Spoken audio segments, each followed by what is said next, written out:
하나님께서 오늘 우리에게 주시는 말씀은 사도행전 1장 9절부터 15절 상반절까지의 말씀입니다. 이 말씀을 마치시고 그들이 보는데 올리워 가시니 구름이 그를 가리어 보이지 않게 하더라.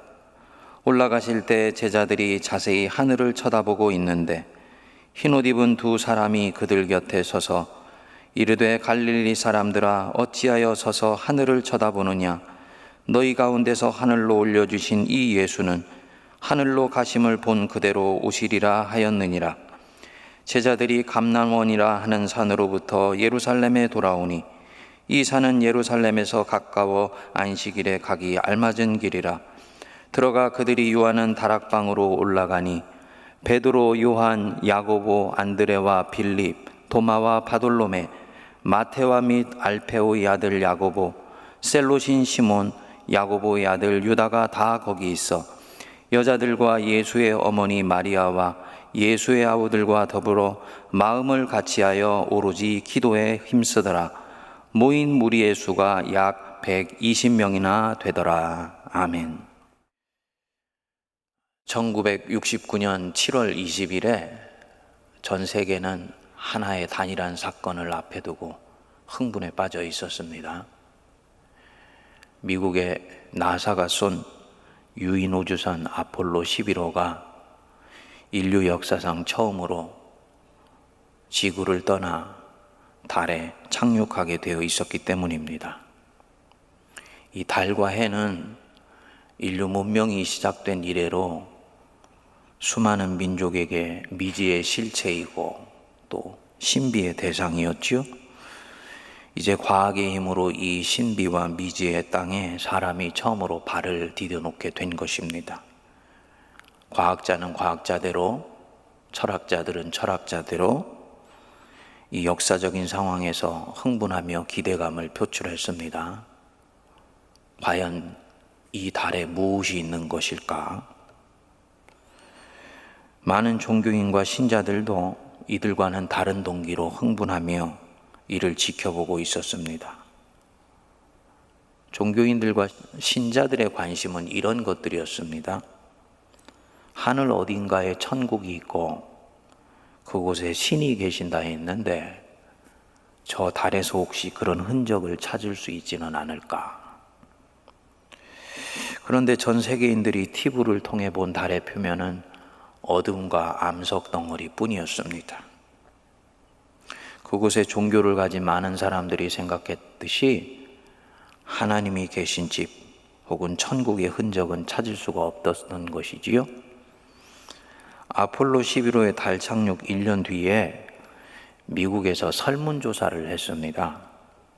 그런데 미국인의 30%가 달 착륙은 거짓이고 닐 암스트롱과 선원들은 돈을 받고 사막이 있는 아리조나주의 어디에선가 연기를 한 것이라고 확신한다고 말을 했다고 합니다. 그 당시에 하나님이 사시는 곳이 어떤 것이라고 생각했는지 우리가 익히 짐작할 수 있는 것이지요. 예수께서 부활하신 뒤에 40일 동안 제자들에게 하나님 나라에 대해서 가르치신 후 이제 예루살렘 외곽에 있는 감람산에서 승천하셨습니다. 9절에 보시면 승천하실 때 장면이 묘사가 되어 있는데 그들이 보는데 올려져 가시니 구름이 그를 가리어 보이지 않게 하더라. 이렇게 말씀합니다. 마치 승천하셔서 가는 목적지가 저 구름 저편 하늘 어디엔가 있는 것이라고 당시 사람들은, 신앙인들도 생각했기 때문입니다. 그래서 이 영향으로 처음 우주선을 띄워서 대륙권을 벗어날 때 우주인들이 혹시 천국이 이 공중 어디엔가 있을까 하여서 눈을 바짝 뜨고 찾아보곤 했다고 그럽니다. 달에 착륙할 때와 비슷한 종교적 관심을 가졌던 것이지요. 그들은 하지만 대륙권에서도 성축권에서도 달에서도 또 화성과 금성 어디를 여행하면서도 하나님이 계신 곳의 흔적을 찾을 수가 없었습니다. 하나님이 계신 곳, 그곳은 물리적 공간 어딘가에 사람들의 눈에 띄도록 만들어진 곳이 아니기 때문입니다. 땅 위에 저 대기권 너머 어딘가에 있는 것이 아니에요. 지구를 벗어난 저 우주 어디를 가도 하나님이 계신 곳을 찾을 수는 없을 것입니다. 11절에 말씀하지요. 흰옷 입은 천사가 와서 말합니다. 어찌하여 서서 하늘을 바라보느냐. 여기서 예수님이 가신 하늘, 하나님이 계시다고 말하는, 우리가 말하는 하늘, 성경에서 말씀하는 아브라함과 모세와 우리 믿음의 조상들이 있는 이 하늘, 그 하늘은 하나님의 공간이고 거룩한 하나님의 차원을 얘기하는 것이지 어떤 물리적인 공간을 얘기하는 것은 아닙니다. 하나님이 계신 곳을 성경에서는 하늘이라고 명칭한 것입니다. 그렇기 때문에 창세기 1장에 하나님이 창조한 하늘과는 다른 것이지요. 여기서 땅이 사람의 공간이고 피조물들이 살고 있는 공간이라면 하늘이라는 것은 하나님이 만드신 공간이고 1장에서 얘기하는 하늘은 그런 면에서 피조 세계이기 때문에 땅과 같은 것입니다. 닐 암스트롱이 밟았던 달, 그것은 하늘이 아니라 땅입니다. 그곳 어디에서 하나님의 집을 찾으려고 하면은 아니 되는 것이지요. 제자들도 아폴로 11호 우주선이 달에 내릴 때처럼 그렇게 예수님께서 가신 그 하늘을 신기한 듯이 쳐다보고 있었습니다. 그런데 천사들이 이들을 화들짝 깨우면서 말합니다. 어찌하여 서서 하늘을 쳐다보느냐? 너희 가운데서 하늘로 올려주신 이 예수는 하늘로 가심을 본 그대로 오시리라 하였느니라. 무슨 뜻이겠습니까? 하늘을 보고 지금 그렇게 있지 말아라. 예수께서는 올려주신 길로 다시 오실 것이다. 그분은 다시 이 땅으로 재림하실 것이다. 예수님의 시선은 다시 오실 방향, 육체로 사셨던 바로 이 땅이다. 이 눈물 많고 아픔 많고 죄가 많으며 그래서 서로 찢고 나뉘고 싸우고 상처 주고 상처받는 이 땅, 바로 이곳에 새하늘 새 땅이 만들어지는 것이고 하나님의 나라가 건설되는 것이 예수님이 원하시는 것이고 예수님이 그래서 지금 이 땅을 바라보시고 있는 것이다. 너희들의 시선도 여기에 고정이 되어야 돼. 이 뜻입니다. 진정한 기독교 신앙의 목적과 방향이 어디 있는지를 시사하는 대목이죠. 앞으로 증인될 이 사람들이 뭘 해야 하는지를 말하는 것입니다. 예수 믿어서 죽어서 천국 가는 것 중요합니다. 하지만 이것이 다가 아닙니다. 더 중요한 것이 있습니다. 지금 내가 사는 이 땅에 하늘이 임하게 되는 것, 죄악이 물러가고 악은 소멸되고 예수 그리스도의 십자가의 권세와 복음의 능력으로 바로 이 땅에 하나님의 나라, 하나님의 통치가 임하도록 하는 것, 그것을 위해서 너희들은 부름받은 것이고 내 증인이 되는 것이다. 이것 위해서 예수 믿는 것이다. 지금 제자들을 부르신 목적을 암시해서 말씀하는 것입니다. 제자들은 이 말을 듣고는 감람산에서 자신들의 시선을 거둬 예루살렘으로 돌아왔지요. 아마도 제자들 속에는 승천을 방금 바라봤던 그 흥분, 그리고 허전함이 묘하게 뒤엉켜 있었을 것입니다. 이제 자신들은 육체의 예수님이 계시지 않는 전혀 낯설고 새로운 인생을 살아야 하기 때문입니다. 이들의 머릿속에는 주님이 내리셨던 마지막 명령이 메아리 치고 있었겠지요. 예루살렘을 떠나지 말고 약속하신 그것을 기다려라. 그러니까 이제 이들이 할 일은 약속하신 것을 기다리는 것입니다. 총명한 제자들은 그 약속하신 것이 성령이라는 것을 알았을 것이고, 그렇지 않은 제자들은 약속하신 좋은 무엇인가 있나 보다 생각했을 것입니다. 아무튼 이들이 할 일은 그것이 무엇이든 약속하신 것을 기다리는 것입니다. 어떻게 기다리느냐? 기다림의 방법은 각각의 제자들에게 개방되어 있습니다. 밖에서 일하면서 기다릴 수도 있고요.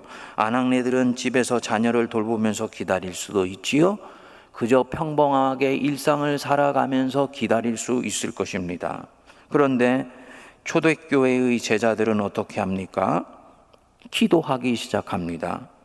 13절을 보시면 들어가 그들이 유하는 다락방으로 올라가니, 이 다락방으로 올라가니 헬라어로는 에이스투 휘페리온 이렇게 돼서 영어로 번역을 하면 go into the upper room 이렇게 됩니다.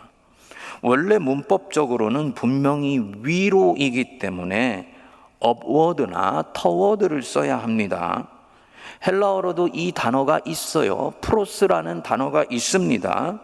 그런데 누가는 굳이 프로스 대신에 에이스를 썼습니다. 뭐뭐 안으로라는 뜻입니다. 다락방 안으로 들어간 것입니다. 다락방 안으로 자기의 존재를 밀어 넣은 거예요.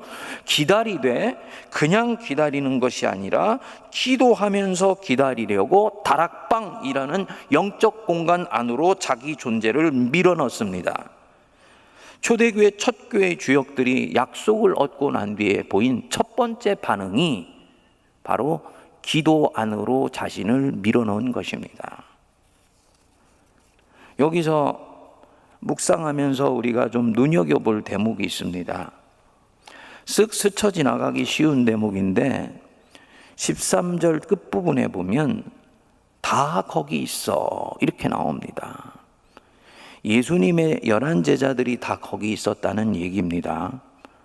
그뿐만 아니지요. 예수님을 따라다녔던 여자들, 예수님의 어머니 마리아, 예수님의 아우들도 다 거기 있어서 이들 포함하여서 120명이 다 거기에 있었다.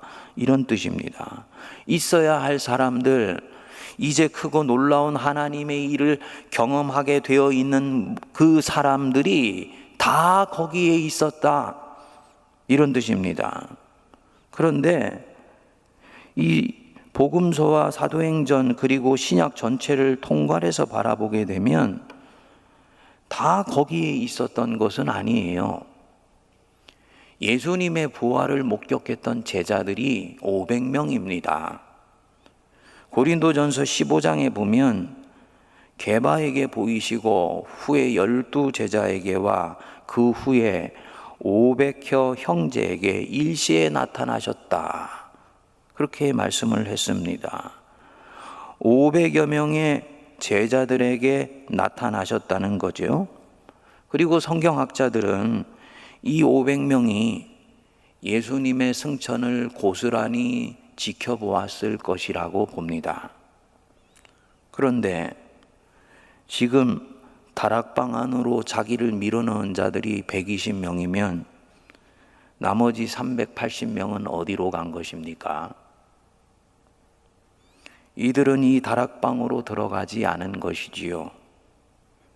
그저 기다리라고 하니 기다린다는 마음만 가졌지 다락방 안으로 들어가 기도한다는 생각은 하지를 못한 것이지요. 만일 이 나머지 380명도 어디선가에 기도했다면 역사가인 누가는 다른 방법으로 반드시 기록을 했을 것입니다. 뭘 말하는 것이냐? 다 거기 있어. 그때 그 자리에 누가 있었던 것입니까? 은혜를 진정 사모하는 사람들. 하나님이 오시는 은혜의 길목을 놓치지 않고 그곳에 어김없이 기다리며 오시는 하나님을 맞이하려고 했던 사람들, 그들만이 그 자리에 있었던 것입니다. 그리고 이들이 오순절에 처음으로 성령을 받고 이 지구상에 시작된 새 이스라엘, 첫 교회의 주인공들이 됩니다. 다 거기 있어. 성도님들은 2021년 새해에 지금 어디에 계십니까? 부활을 목격했고 승천도 보았지만 그냥 기다리라고 했으니 자기 일하면서 기다리다가 은혜의 첫 길목을 놓쳐버리는 이 380명 중에 한 사람이 되어 있으시겠습니까? 아니면 하나님이 은혜 내려주시는 그 길, 등불 들고 나간 다섯 처녀처럼 기도하며 기다리는 사람이 되시겠습니까? 목회를 하다 보면요, 성도들 중에 자질상으로는 하나님의 나라를 위해서 아름답게 쓰임받을 수 있는 그런 자질을 가지고 있는데 항상 주변 역할에 머무르는 사람들이 있습니다.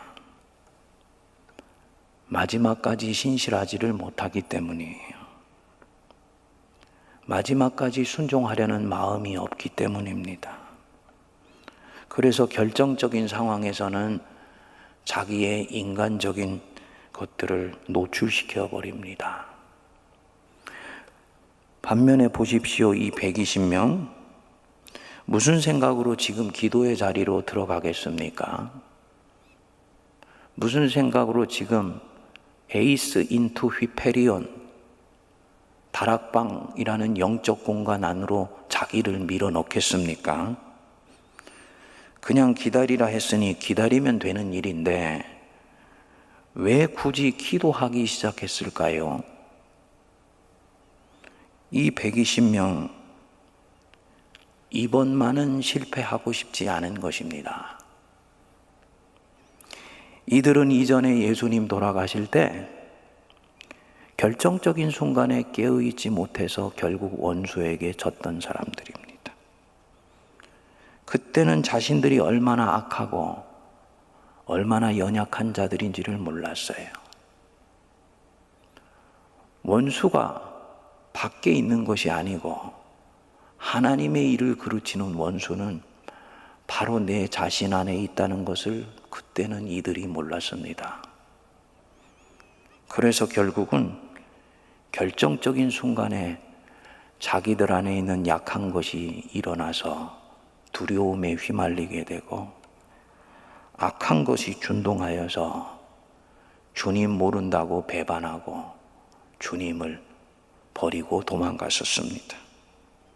하지만 자기가 어떤 사람인지 알았으니 이제는 그러고 싶지 않은 것입니다. 두 번 다시 그런 실수하고 싶지 않은 거예요. 이런 자신들도 용서해 주시고 찾아와 주신 그 예수님, 이들이 이제는 그만큼 더 사랑하게 된 것입니다. 그래서 기도하기 시작합니다. 깨어 있으려고. 하나님이 주시겠다고 하신 것 이번에는 절대로 놓치지 않겠다는 간절함으로 깨어 있으려고. 그래서 여기서 하는 이들의 이 기도는 무엇을 얻기 위해 기도하는 것이 아닙니다. 성령을 달라고 기도하는 것이라고 저는 보지 않습니다. 약속하신 것은 하나님이 주시겠다고 하셨습니다. 하나님의 때에 주실 것입니다. 이들은 그것 달라고 부르짖는 것이 아니에요. 원하는 것을 채우게 해달라고 기도하는 것이 아닙니다. 굳이 원하는 것 한 가지가 있다면 주님에게 순종할 수 있는 능력을 주십시오. 이것 기도했습니다. 이 자리에 없는 380명, 그들에게는 이 간절함이 없는 것이지요. 여태까지는 내가 실패하며 살아왔지만 이제는 하나님께 오롯이 드려지는 삶이 되고 싶다. 이 간절함이 없는 것입니다.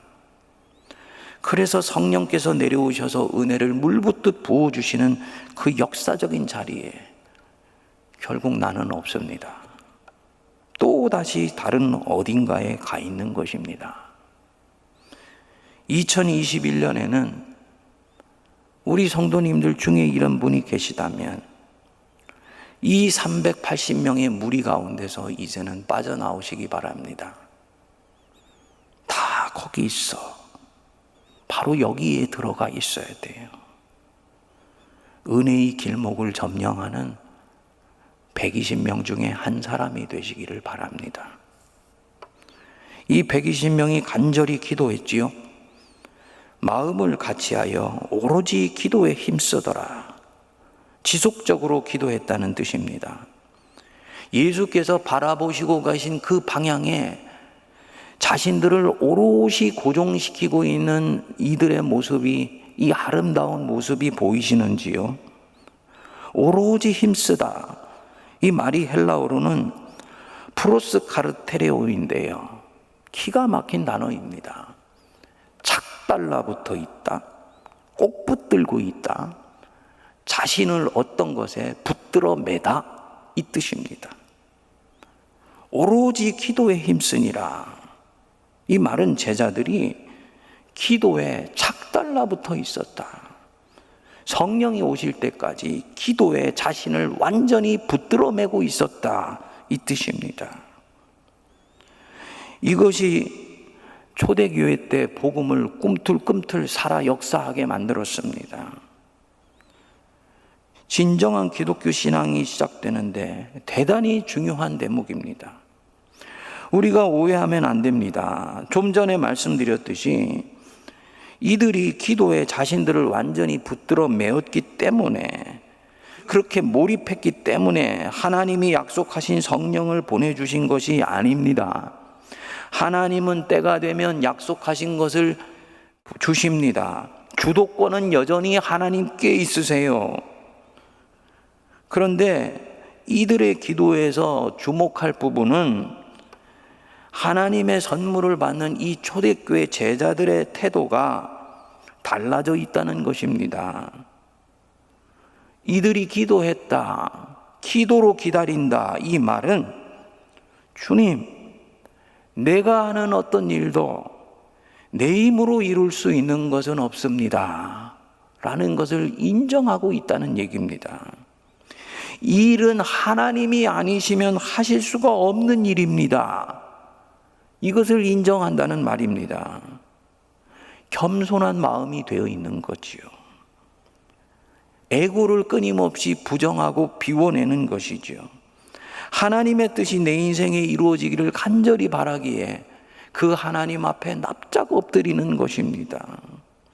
매번 예배드리고 매주 예배를 드리지만 드릴 때마다 하나님 앞에 납작 엎드리는 거예요. 그게 기도하면서 드리는 예배고 기도하면서 말씀을 듣는 것입니다. 이 초대교회 교회의 첫 성도들은 이런 면에서 진정 하나님의 일을 할 마음의 준비가 되어 있었던 것입니다. 하나님의 은혜지요. 함께 기도하는 부분들 대단히 중요합니다. 공동체가 한 기도 제목을 놓고 함께 마음을 모아 같은 공간에서 혹은 나뉘어져 있더라도 같은 시간에 기도하는 것이 하나님의 역사를 전진시키는데 얼마나 중요한지 모릅니다. 그래서 14절에도 보면 마음을 같이 하여 오로지 기도에 힘썼다 이렇게 나옵니다. 누가복음에 이 합심 기도가 반복해서 나옵니다. 4절에 예루살렘 관리들이 교인들을 핍박할 때, 12절에 베드로가 옥에 갇혔을 때 하나님께서 건져내 달라고, 13절에 안디옥 교회가 바울과 바나바를 첫 이방 선교사로 파송할 때, 21절에 에베소 교회가 축으로 가는 바울을 축복하며 눈물로 보낼 때 전부 공동체가 마음을 같이하여서 합심하여 기도했습니다. 이 기도가 우리들에게 지금 필요한 거예요. 성도님들, 신앙은 기도로부터 시작해서 기도로 진행되고 기도로 마무리됩니다. 어떤 일에 앞서 기도한다는 말은 그 사람이 이전보다 더욱 겸손해졌다는 것을 뜻하는 것이지요. 기도한다는 것은 이 일이 하나님의 일이 되기를 바란다는 뜻입니다. 단순히 기도를 내 일을 이루는 통로로 사용하는 것이 아니고 하나님 앞에 항복하여서 그분의 일을 겸손히 기다리는 마음, 이것이 기도하는 마음입니다. 그래서 기도를 하고 기도 속에서 하나님의 뜻을 분별한 뒤에 어떤 일을 시작한 사람은 절대로 그 일에서 하나님을 배반하는 경우가 없습니다. 힘들지만 결국 하나님의 인도하심을 끝까지 따라갑니다. 그래서 마침내 하나님의 뜻을 그 일을 통해 이루어요. 기도로 시작했기 때문에 기도로 진행하게 되고, 그래서 기도를 통해 시험을 이기고 탐욕을 극복하며 하나님의 일을 가장한 내 욕망이 주님 일을 망치지 않도록 단단히 붙들어 맵니다. 하나님 자신의 일이 내 인생을 통해서 확장되는데 결정적으로 쓰임받게 되지요. 기도가 이것을 가능하게 합니다. 말씀은 우리의 머릿속에 들어와서 가슴을 뜨겁게 합니다. 그렇지만 그 말씀이 나를 변화시키는 것은 기도를 통해서 내 자아가 옥합처럼 깨질 때예요. 그래서 기도가 강한 교회는 성도들이 그리스도 안에서 변화되어 있습니다. 기도가 이 초대교회 역사를 가능하게 했던 것입니다. 모든 초대교회의 역동성, 능력, 이 기도로부터 시작되었습니다. 누가는 반복해서 그래서 이 기도를 강조합니다. 우리 성도님들 진정 기도하고 계신지요? 2021년에는 은혜의 자리에서 빠져나온 380명 중에 한 사람 되지 않고, 주님, 이 해는 내가 기도로 시작하며 기도로 진행하고 기도로 마무리하는 120명 중에 한 사람 되기를 원합니다. 다짐하시고 바로 거기에 내가 있는 복된 해가 되시기를 바랍니다. 기도하겠습니다. 하나님 아버지, 대저 표면적 유대인이 유대인이 아니요 표면적 육신의 할례가 할례가 아니며 이면적 유대인이 유대인이며 할례는 마음에 알지라 하셨습니다. 초대교회의 아름다운 성도들 기다리라 했을 때 시키지도 않았는데 하나님 앞에서 기도로 하나님이 오시는 그 길을 기다렸다 했습니다. 내면 깊숙한 곳에 원수가 들어있으며 하나님의 일을 그르치는 것은 다른 누군가가 아니라 자기라는 것을 알고 있었기 때문이라고 오늘 말씀은 증언합니다. 주님, 이제는 저희들 기도하는 자들이 되게 하여 주옵소서. 기도 속에서 주님의 일을 시작하며 기도와 함께 주님의 일을 진행하며 기도를 통해 모든 열매와 결실을 하나님께 올려드리는 저희들 되게 하여 주옵소서. 이를 위해서 영적인 그 다락방에 우리도 거기에 있어야 되겠사오니 은혜를 내려주시고 모든 성도들 안에 성령으로 새롭게 되는 역사를 허락하여 주옵소서. 예수님 이름으로 기도하옵나이다. 아멘.